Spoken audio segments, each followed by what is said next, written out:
The thing about self-discipline is that it is necessary for everything you do in your life. You have to be self-disciplined. Working out, you gotta work out every day. You gotta stay in shape. If you don't stay in shape, you die. When I'm working out, I always do one extra rep, one extra set, because it's a promise I kept to myself. But working out might not be a priority for every single day because you've got things going on in your business world and with your family and all that. So guess what? It's a priority for my life, so I do it in the morning before my day even starts.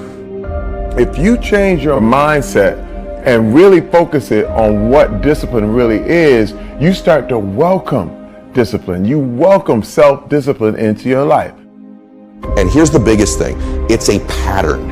It's a pattern I keep of me. I always do a little extra. I always go the extra inch. And the quickest and easiest place to do it is the gym. Because I can always grab one more weight, one more set. And here's what it does. It shifts your identity. The benefit of discipline in my eyes has always been that through discipline, I get things done. I do it in the morning before my day even starts. So I can still handle the priorities for the day, but I got my workout done. So long term, I look up in a year and I'm not out of shape and breathing hard when I go up in the stairs because I maintain that discipline on a daily basis. Most people go through life never discovering what their talents are. Most people never develop their talents. You need to tell you, no more snacks, no more desserts, no more TV, we working out now. They have skills and abilities, but if you don't nurture them, if you don't develop them, they will never serve you. Your gifts can take you many places if you develop your gifts. The best gifts come from the bottom. I value myself enough to give 120% or don't do it. And that if you decide that my life deserves my developing this what I do well. Why are you only giving 50%? What's wrong with you? I grant you that if you begin to work to develop your gifts, you'll develop a strong sense of happiness. You'll get a larger vision of yourself, because part of beginning to get a larger vision of yourself, all of us need some area of our lives where we can have a feeling of competence. When other folk are having a good time, you've got to have the strength of character.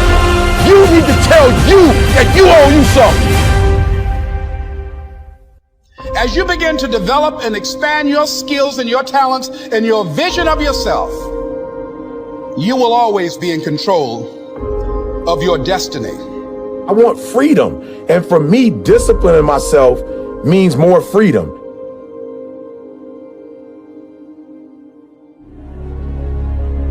It's so easy to be great nowadays because everybody else most people are weak. This is a softened generation. So if you have any mental toughness, any ability, if you have any fraction of self-discipline, the ability to not want to do it but still do it. People have a hard thing understand. I hate to run, and what makes me so crazy, it doesn't anymore, is people go, well, why do you run if you hate it? What are you talking about?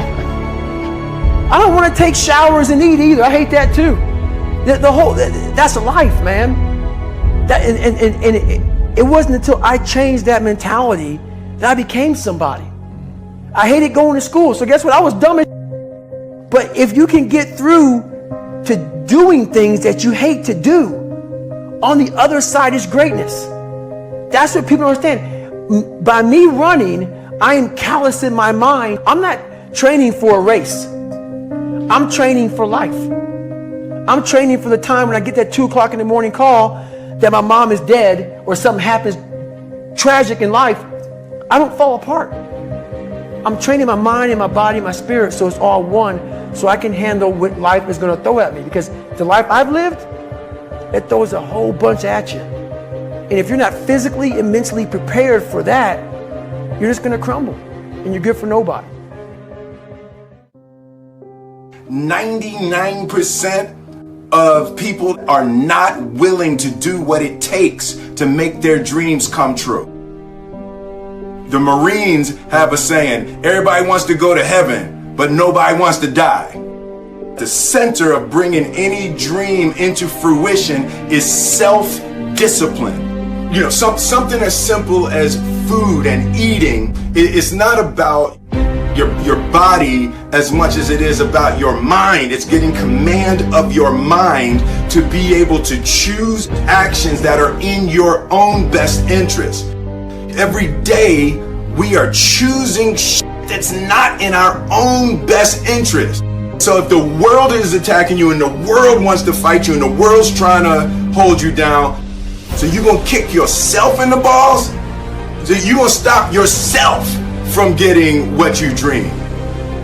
And I think the word discipline has kind of gotten a bad name. We think about it in terms of punishment.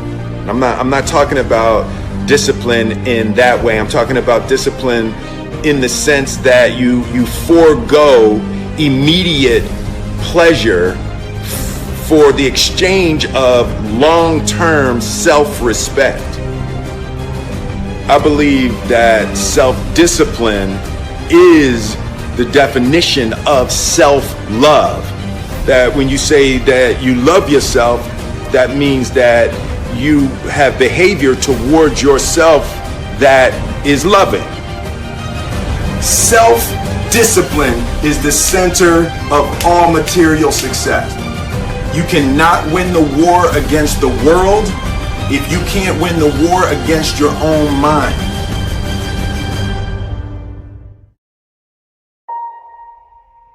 Self-love is when you say to yourself, oh man, look, I know you and that girl got a real connection. I know y'all vibe, but that's your girl's cousin. So I love you too much to let you do that. It's like you say to yourself, hey man, look, I know you want to eat that pizza and it'll be really good, you know, but I can't let you eat that, man, because if you eat that pizza, you're going to feel like shit, you know, and I love you too much to let you eat that. Self-love is, hey, look, I know you got a test on Monday, you know, and I know you really want to go out with your friends. It's Saturday night, you want to go out, but if you fail that test, you're not going to feel good about yourself. You know, I love you too much to let you go out tonight. Self-discipline is self-love. If you want to be happy, you have to love yourself, which means you have to discipline your behavior. The road to sustained happiness is through disciplining your behavior. We tend to base our self-esteem on what other people think. And that's not really self-esteem. Self-esteem is supposed to be how we feel about ourselves. And I was just saying how dangerous it is to allow other people to determine how you're going to feel about you. And it's kind of like looking into a broken mirror. You're going to look in a broken mirror and then change your face to try to look good in this defiled, busted, broken mirror. And it just, other people's opinions is a really way to determine how we feel about ourselves.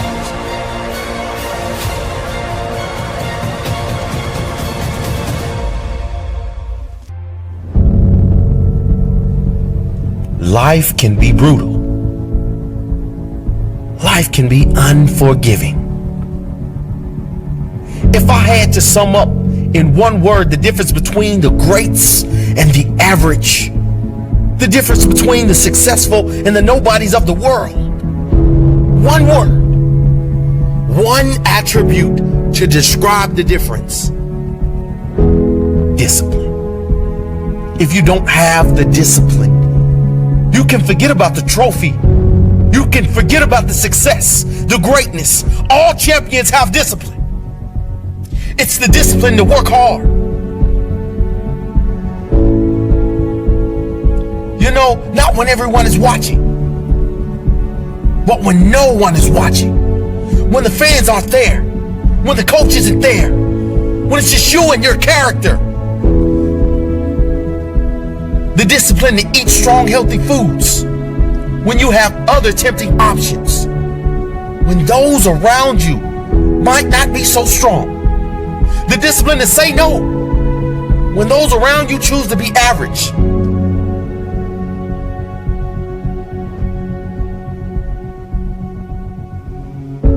The discipline to keep going when it hurts. Because life doesn't give you what you want, it gives you what you deserve. And if you haven't worked for it, if you haven't sacrificed for it, if you haven't given your all, then you don't deserve it, and you won't get it. Push through the pain. On the other side is growth. When pain comes, that means it's time to show character. Show me your character. Remain disciplined. Stay strong. When it all seems hopeless, keep plugging away. Nothing can stop you if you don't stop for anything. Don't stop for anything. Never break your discipline. Remain faithful to yourself and your vision.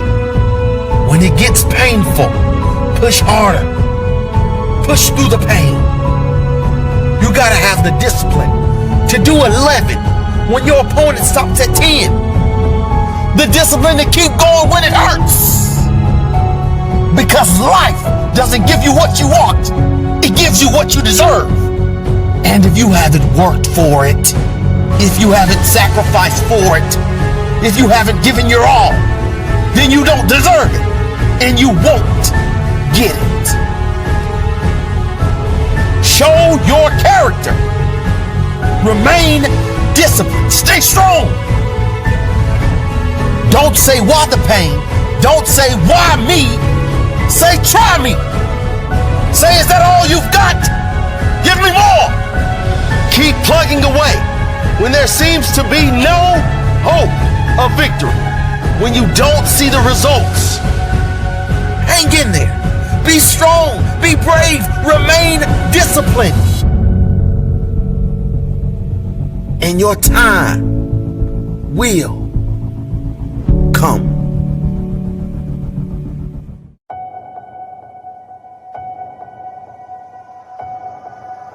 I was weighing like 297 pounds, and I had to make a change in my life. You know, I was at an all-time low, and I wasn't going anywhere, and I was exactly what everybody said I was going to be, which was nothing. This man is a self-made beast. Widely considered to be the toughest man on the planet and one of the greatest endurance athletes of all time. I was just an insecure, scared kid. And the only way I could find myself was to put myself through the worst thing possible. He's the only member of the U.S. Armed Forces to complete SEAL training, the U.S. Army Ranger School, and the Air Force Tactical Air Controller training. He's completed the infamous Destroyer of Men, known as Hell Week, 3 times, including 2 in a single year, and 1 that he started and finished with multiple stress fractures and a hernia. No one was here to help me. And the feeling I had every morning, I started shaving my head when I was 16 years old. And the feeling I had every morning, I looked in the mirror, was horrible. And I didn't want to feel like that anymore. And how I felt was a kid going nowhere, a kid that was scared. And most kids will accept that and look for help. But the best thing that happened to me, no one helped me. He served in combat in Iraq, was the bodyguard for the Iraqi Prime Minister. He once held the Guinness World Record for most pull-ups in 24 hours at 4,030. No one felt sorry for me. No one looked at me and said, like this day and age, they'll take you in and they'll tell everybody, stop picking on this person. Back then, they didn't care. I had to build calluses in my brain the same way I built calluses on my hands. So I broke the Guinness World Record for pull-ups a long time ago, but I failed at it twice. And I did 67,000 pull-ups in trying to break this record. So to do 4,030 pull-ups, I had to do 67,000 for training for that. He's run 8 consecutive 100-mile races over 8 back-to-back weekends. He ran over 7,000 miles in a single year, and that is the equivalent of running 267 marathons. I saw myself as the weakest person God ever created. You had to have a goal. My goal was the only person that's going to turn this person around is me. The only way I can turn it around is put myself through the worst things possible a human being can ever endure. And that'd be the only way that I can build this brain to handle anything that comes in front of it, callousing my mind through pain and suffering.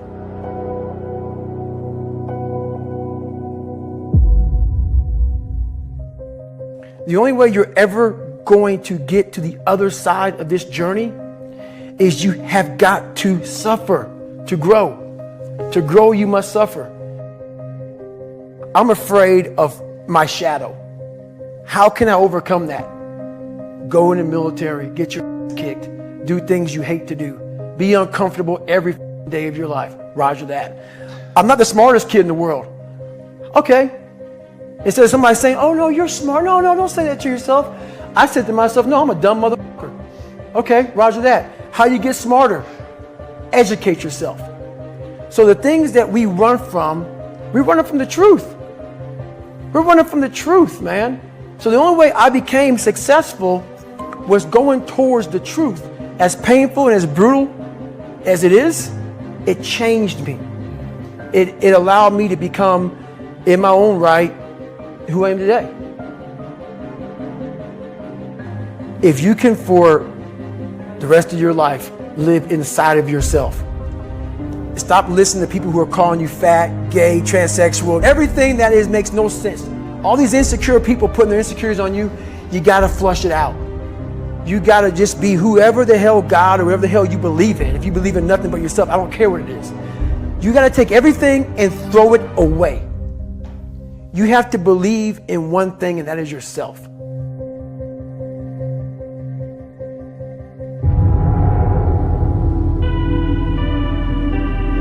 Around 97% of students are distracted by cell phones. Are you a part of that 97%? When you want to succeed as bad as you want to breathe, then you'll be successful. Whether your distractions are text messages, checking emails, surfing the web, playing games, or scrolling through social media, the fact remains that it is a distraction. I'm saying to you today that there are some of you, if you give up your cell phone, you would be successful. But your cell phone is more important to you than your success. Stop wasting time on your cell phone. Facebook isn't going anywhere. Instagram will still be here this weekend. Focus on your dreams. Focus on your studies. Focus on your goals and aspirations. Put the thing down.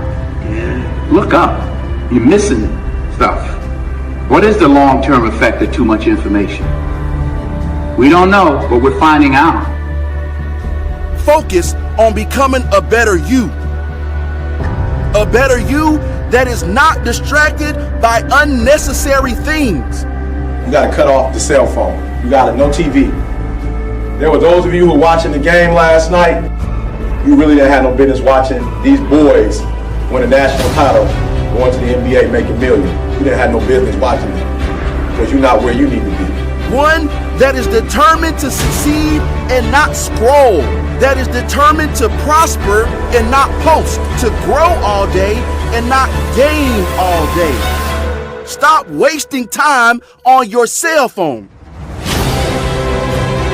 And when you get to the point where all you want to do is be successful, as bad as you want to breathe, then you'll be successful. It's about you and your future. It's about your grades. It's about your dreams.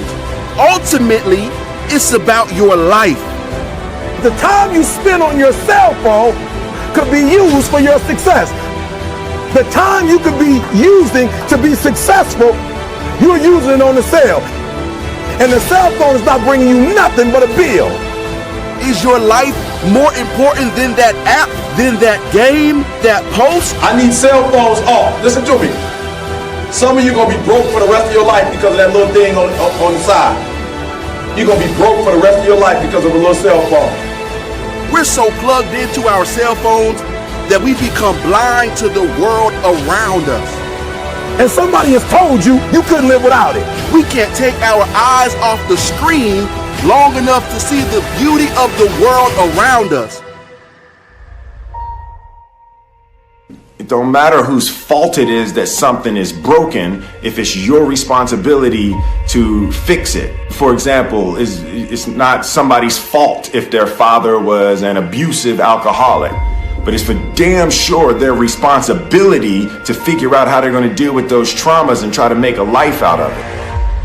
It's not your fault if your partner cheated and ruined your marriage, but it is for damn sure your responsibility to figure out how to take that pain and how to overcome that and build a happy life for yourself. Fault and responsibility do not go together. It sucks, but they don't. When something is somebody's fault, we want them to suffer. We want them punished. We want them to pay. And we want it to be their responsibility to fix it, but that's not how it works, especially when it's your heart.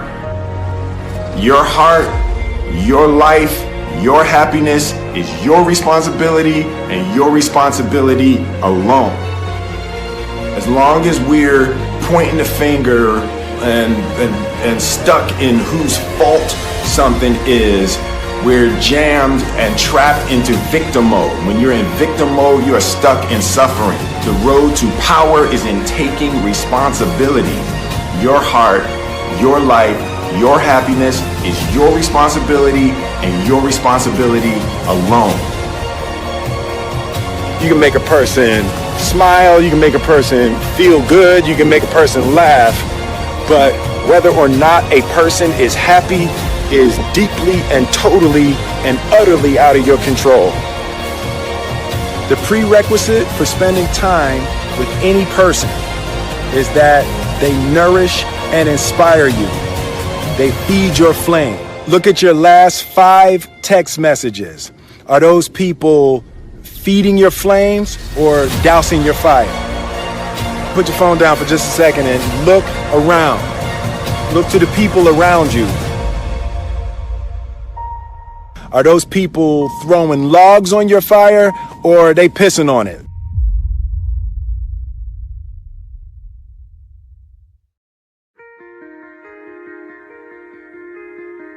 I want my life, I want my work, my family, I want it to mean something. And it's like, if you are not making someone else's life better, then you're wasting your time.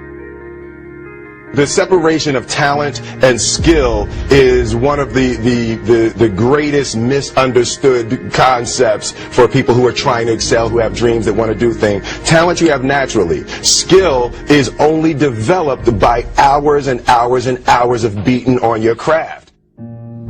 You don't try to build a wall. You don't set out to build a wall. You don't say, I'm going to build the biggest, baddest, greatest wall that's ever been built. You don't start there. You say, I'm going to lay this brick as perfectly as a brick can be laid. There will not be one brick on the face of the earth that's going to be laid better than this brick that I'm going to lay in this next 10 minutes. And you do that every single day. And soon you have a wall. And soon you have a wall. And I think psychologically, the advantage that gives me over a lot of people that I have been in competition with in different situations is it's difficult to take the first step when you look how big the task is.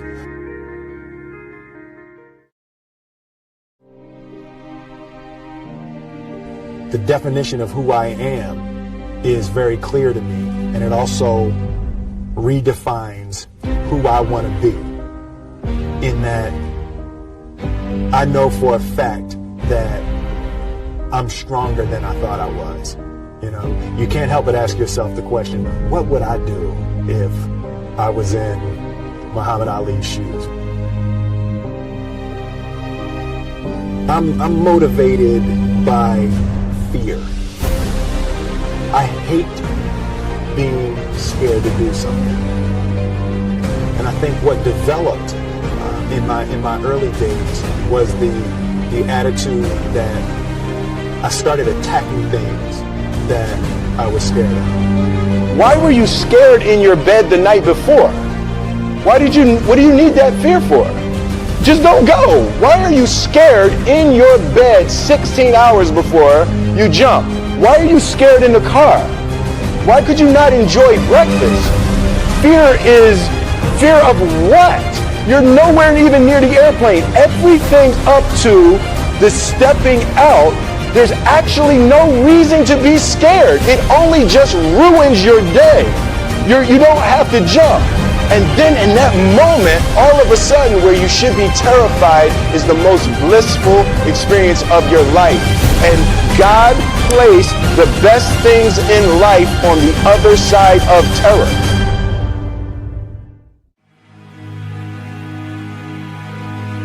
And they had the nerve to count you out. That's because they didn't understand that your motivation would never let you stay down for the count. It's times like these that we separate the real from the fake. And when it's like you can take a punch and bounce right back because you understand and know exactly what's at stake. It's times like these that we separate the real from the fake. And when it's like you can take a punch, bounce right back because you understand and know exactly what's at stake. It's money time, baby. And this is for all of the marbles. It's put up or shut up. Survive in advance, win or go home. And that's why you spend all those hours grinding. That's why you spend all those hours pushing yourself to the limit. You spend all those hours running. That's why you spend all those hours sacrificing. You spend all those hours sweating because you know there will be no time for regretting, fretting, or letting yourself or your teammates down.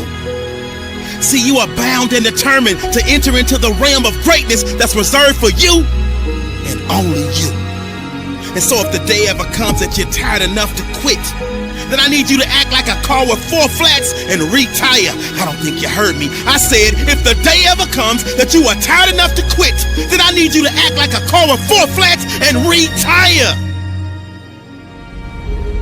Next level success is reserved for those that are willing to not start counting the reps until it starts hurting. Not start counting the shots made until their arms are dead tired. Not start counting the sprints until they're already breathing hard. I heard a wise man say, it hurts, but it works. I say when it hurts, then and only then will you start receiving the perks, the accolades, the attaboys, the attagirls, the great jobs, the alley-oop lobs, the celebration parties with the lobster and shish kebabs, the hoisting of the banners, the sizing for the rings, the smiles, the hugs, and all of the love and respect in between.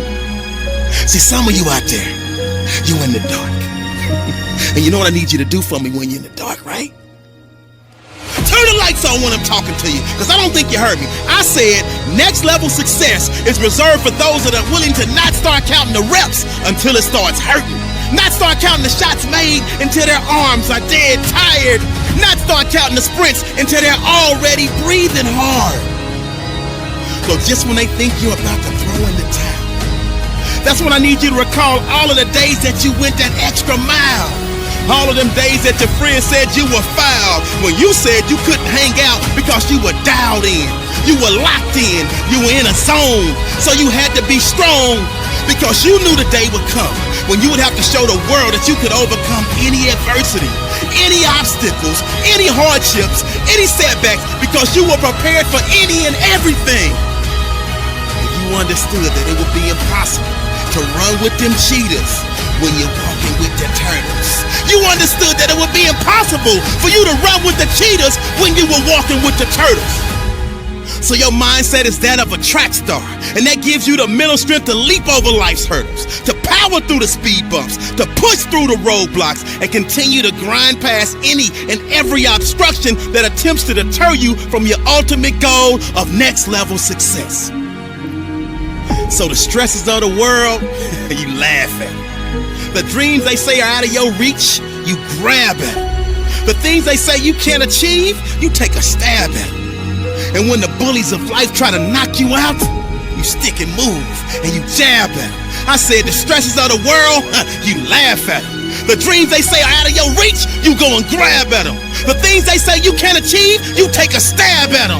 And when the bullies of life try to knock you out, you stick and move and you jab at them. And on the rare occasion that you take a punch from life and it knocks you down, you dig deep, and then you dig deeper, and then you dig even deeper, because you understand that this is the moment to pick yourself up, push through with determination and grit, because of all your resilience, commitment, hard work, perseverance. You have now put yourself in position to show the world that you got that dog, and your inner dog has no quit. I said this is the moment to pick yourself up and push through with determination and grit, because of all your resiliency, commitment, hard work, perseverance. You have put yourself in a position to show the world that you got that dog, and your inner dog has no quit. I hated jumping out of airplanes. I hated shooting guns. I hated the job as a Navy SEAL. But I did it because I wanted to change myself. Everything I do, I'm not really comfortable doing. But if you choose to go that route, to go be a Navy SEAL, you might as well go be the hardest mother in the world. Because if you're choosing to do something, you have two routes. You can go there and be a little weak person and get through barely, and that's your reputation. Or you can go through the hardest guy you can possibly be, and that's your reputation. So my whole thing is, if you're gonna choose to open that door in Iraq or Afghanistan, open the mother and go in hard. Because they're gonna remember you by slowly opening it and peeking in. So if you're gonna open it, and you made the mind to open it, don't crack it open. Open the door, go in. That's with life. If you're choosing to do something, attack it. Because they're gonna remember you as not attacking it. So I want to be remembered. You can hate me, but there's one thing you can't say about me. I didn't attack it. So that's the mentality to have. If you're gonna do something, you might as well attack it, because you can do it anyway. Right. Who on this earth